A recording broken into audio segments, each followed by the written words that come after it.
Hello, welcome to Wildcraft. I've just been sort of doing online stuff, unintentional online stuff, so I haven't been out and about, so I'm feeling really happy to be out in nature. So we just decided to go on a little bit of an easy stroll, wander and planning and stuff like that for today. We've been eating tons of the Himalayan balsam seeds while I've been out and about. I showed a group at Turton Tower who look after the gardens there that you can eat them. They were really surprised, and that were good to do that event and meet some new people and interesting people. And it also every time I do walks for people I lead the groups, I always come leaving with questions. So, Himalayan balsam and the ash dieback, there was that question, should you leave it or should you not? And down at the allotment, the Wildcraft Wood Herb Committee base, there is trees with ash dieback, and through doing activity, having animals and interacting with the land, there's this massive one. And I've been looking at the trees in that area because we're going to create a copse. So the way that you do that is to leave what they call standards. Standards is like a good looking healthy big tree of one species, so it can seed out, and then you'll take the ones that aren't receiving as much light and coppice them and create stools, and then in turn, like, different species of wildflowers all come up on the ground, and then the bugs come, and then it improves the ecology as a whole, because things like that.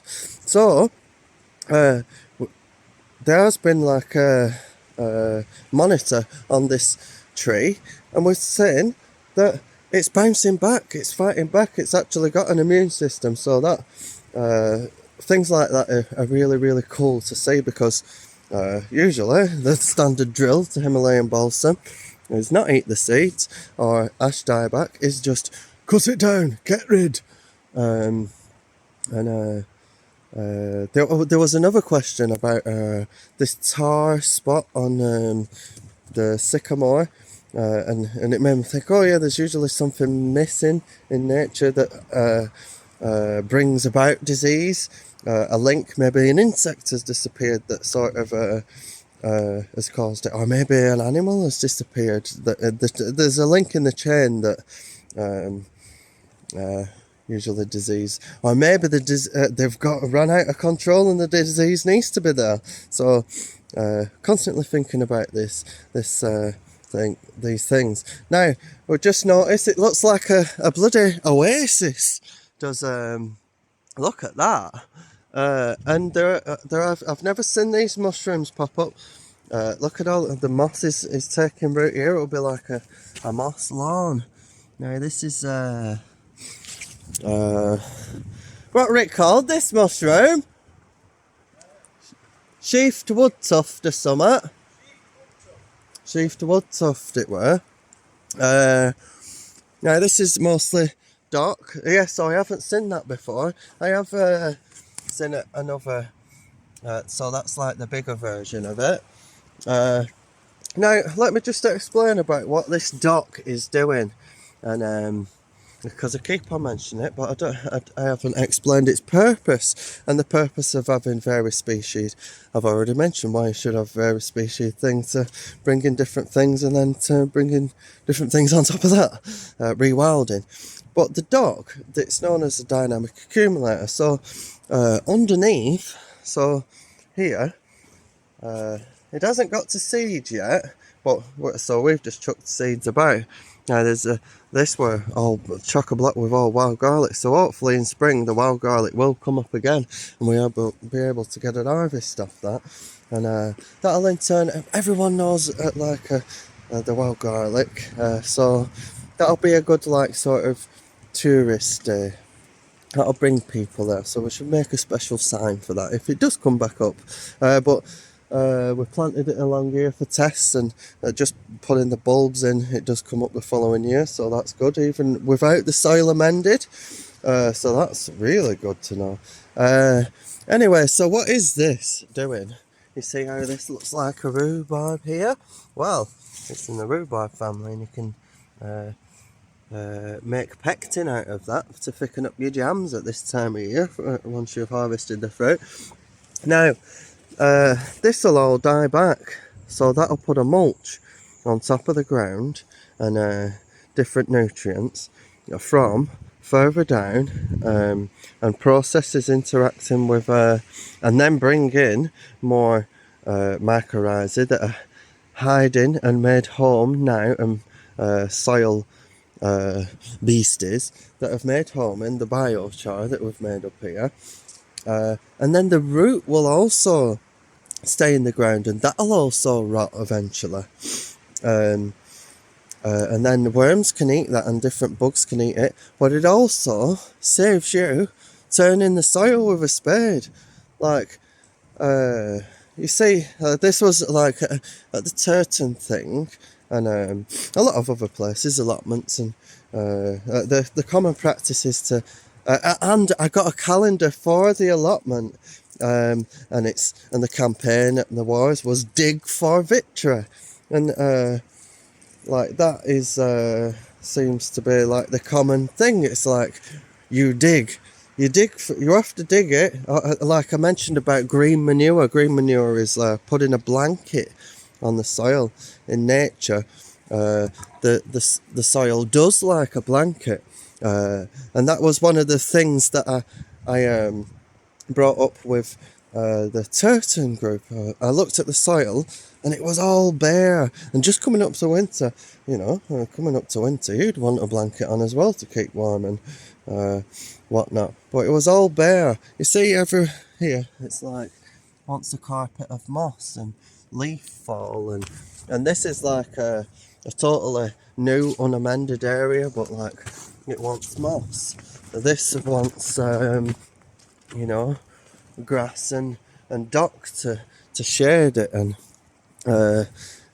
you don't really see a bare soil in nature.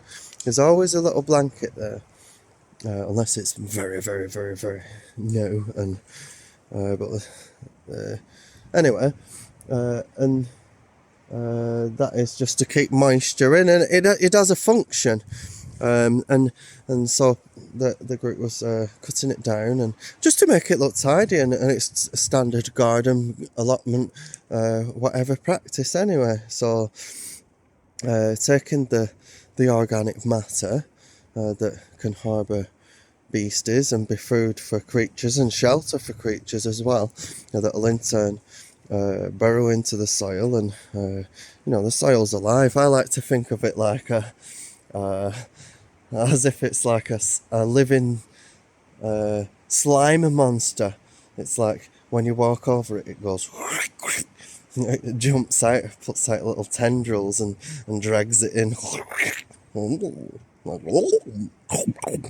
Tasty, tasty. And it's all living, this slime monster. So so this will be the first time so it's turning the soil instead of you manually digging, putting your bloody back out.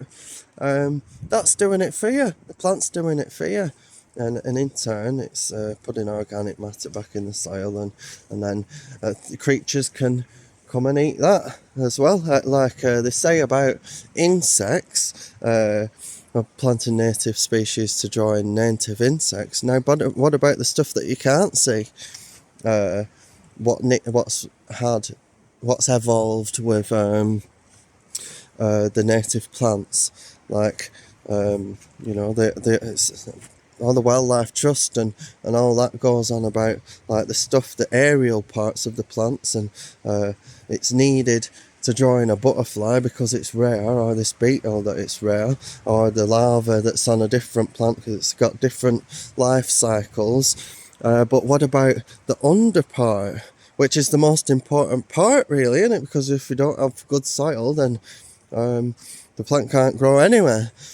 So maybe there will be native mycorrhiza, native like nematodes, like things that live in the soil that need the native plant as well.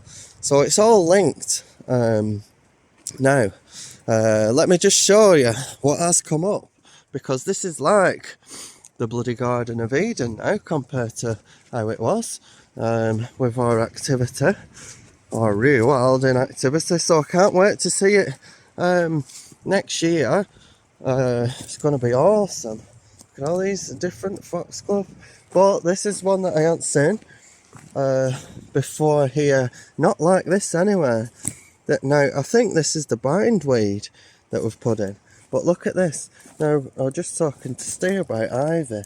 And now it has 2 different life cycles. It has an intelligence and a memory that it'll crawl along and it'll find something to crawl up. Now, I think this is what it's doing here. Like, it wants to go over here and climb up that tree. So I'm going to leave that as is and see if I'm right. And then what the ivy does, as you can predict your position in the compass. I think it's at one stage when it's seeking, it seeks, and then it finds something to climb up. So it must be able to see because it pinpoints the thing to climb up. And then I don't know whether it's south facing or you can determine which direction you're facing by looking at the ivy, but it can confuse you if you don't know it has different stages of life cycle, because when it's in its seeking mode, the leaves will be north facing or something like that, and then it finds a tree and then it climbs up it, and then it waits. It goes sort of not dormant, but it's just monitoring and listening, and then like years can pass and stuff like that, and it'll monitor variables, what's going on in the environment, and then when it feels settles, this is after years, then it goes right, it's all right to sort of call this my home now. So then it's and it won't flower or fruit until it's very, very comfortable that, and it's a monitoring process, so it has memory as well. It has memory of what's gone on. Better memory than you, actually. Certainly me. Then it goes right. It's good enough to reproduce in this area. My spawn will be fine if I take home in this area. So how amazing is that? And then it switches. I think then it'll be south facing, so you can determine which direction you're walking. But then first you have to identify, is it in this stage of its life cycle or that stage? And anyway, so how long have I been going on? I've just been waffling on for 13 minutes there. So I might do an extended video today, just because I haven't seen you in a bit. But if I don't forget to like and subscribe. Peace.